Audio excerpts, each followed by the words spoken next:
2025 সালে ফেসবুকের যে সমস্ত আপডেটগুলো আছে তার মধ্যে থেকে বেস্ট আপডেট সেটা হচ্ছে কন্টেন্ট মনিটাইজেশন টুলস।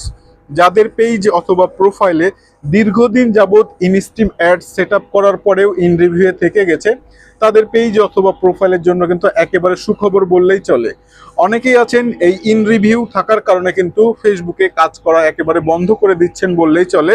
বিশেষ করে যারা অনেকেই আছেন লং ভিডিও তৈরি করে পোস্ট করতেন, তারা কিন্তু এখন আর লং ভিডিও পোস্ট করছেন না, শুধুমাত্র এই সমস্যাটার কারণে।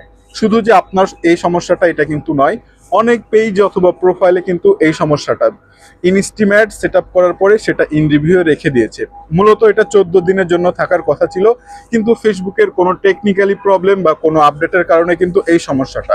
তাই বলছি অবশ্যই আপনাদেরকে ধৈর্য সহকারে কাজ করতে হবে 2025 সাল পর্যন্ত, যেহেতু আর কয়েকটা দিন মাত্র। সো অবশ্যই আপনারা ধৈর্য সহকারে কাজ করবেন।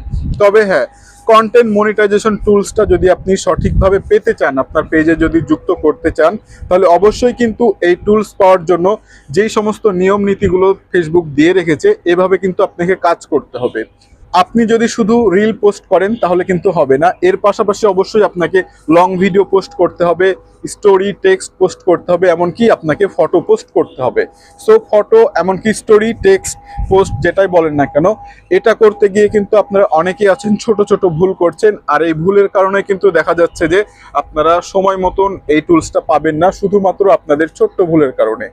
অনেকেই আছেন রাইটিং পোস্ট করার ক্ষেত্রে দেখা যাচ্ছে যে বিভিন্ন প্রকার ওয়েবসাইট অথবা বিভিন্ন পেজ প্রোফাইল যেটাই বলেন না কেন, সেখান থেকে কিন্তু আপনারা কপি করে নিয়ে এসে আপনাদের পেজে কিংবা প্রোফাইলে পোস্ট করছেন। সো এটা থেকে কিন্তু অবশ্যই আপনাকে বিরত থাকতেই হবে। যদি আপনার কোনো স্টোরি বা গল্প ভালো লেগে থাকে, সেক্ষেত্রে আপনি সেটা দেখে দেখে লিখবেন, তবে সেখানে কিছু প্লাস মাইনাস করবেন। আর অবশ্যই আপনি আপনার নিজের আঙ্গুল দিয়ে টাইপ করবেন, অথবা আপনার ফোনে যেটা ভয়েস সার্চিং আছে অবশ্যই সেখান থেকে কিন্তু আপনি টাইপ করে পোস্ট করবেন, তাহলে সেটা কিন্তু অর্গানিক হবে। আর যখন আপনি কপি পেস্ট করবেন তখন কিন্তু এটা অর্গানিক থাকছে না। সেম কিন্তু ফটোটার বিষয়েও আপনারা অনেকেই আছেন বিভিন্ন ফটো পোস্ট করছেন, তবে যে ফটোগুলো পোস্ট করবেন সেগুলো কিন্তু অবশ্যই আপনার ডিভাইস দিয়ে হতে পারে আপনার স্মার্টফোন অথবা ডিএসএলআর ক্যামেরা বা যেটাই হোক না কেন, সেটা দিয়ে কিন্তু আপনি সেই ফটোটা শ্যুট করে তারপরে আপনি ব্যবহার করবেন। আবার অনেকেই আছেন একটা ফটো 2-3 জায়গাতে ব্যবহার করছেন, এটা কিন্তু করা যাবে না।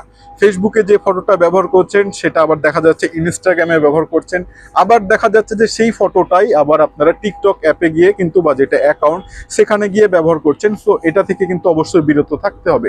যদি এইভাবে কাজ কন্টিনিউ করেন তাহলে কিন্তু আপনার পেজ কিংবা প্রোফাইল যেটাই হোক না কেন সেটা কিন্তু পলিসি ইস্যুর আন্ডারে চলে আসবে। আপনার পেজটা পলিসি ইস্যু মুক্ত আছে কিনা এটা আপনি কিভাবে চেক করবেন? বর্তমানে কিন্তু ফেসবুকের যেটা অফিসিয়াল অ্যাপ, অর্থাৎ সেই অ্যাপ থেকে যেটা প্রফেশনাল ড্যাশবোর্ড, সেখান থেকে কিন্তু আর পলিসি ইস্যুটা দেখা যাচ্ছে না। এটা দেখার জন্য আপনাকে যে কাজটি করতে হবে, ফেসবুকের একটা কিন্তু প্ল্যাটফর্ম আছে বা ওয়েবসাইট আছে, সেটা হচ্ছে মেটা বিজনেস সুইট। সেখানে গিয়ে কিন্তু আপনি চাইলে আপনার পেজের পলিসি ইস্যু আছে কিনা এটা কিন্তু চেক করতে পারবেন। ওকে, সো এটা কিন্তু অবশ্যই চেক করে নেবেন আপনারা। আর অবশ্যই আপনাকে যে কাজটি করতে হবে, ধৈর্য সহকারে কিন্তু ফেসবুক প্ল্যাটফর্মে কাজ করতেই হবে, নয়তো আপনি সফলতা অর্জন করতে পারবেন না।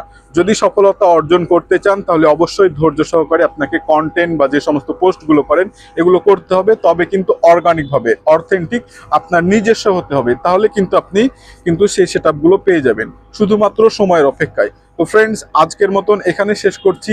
আগামীতে নতুন নতুন ভিডিও দেখার জন্য আপনার আমন্ত্রণ রইল। এই চ্যানেলে যদি আপনি নতুন হয়ে থাকেন অবশ্যই চ্যানেলটি সাবস্ক্রাইব করে সাথেই থাকবেন। আসসালামু আলাইকুম ওয়া রাহমাতুল্লাহ।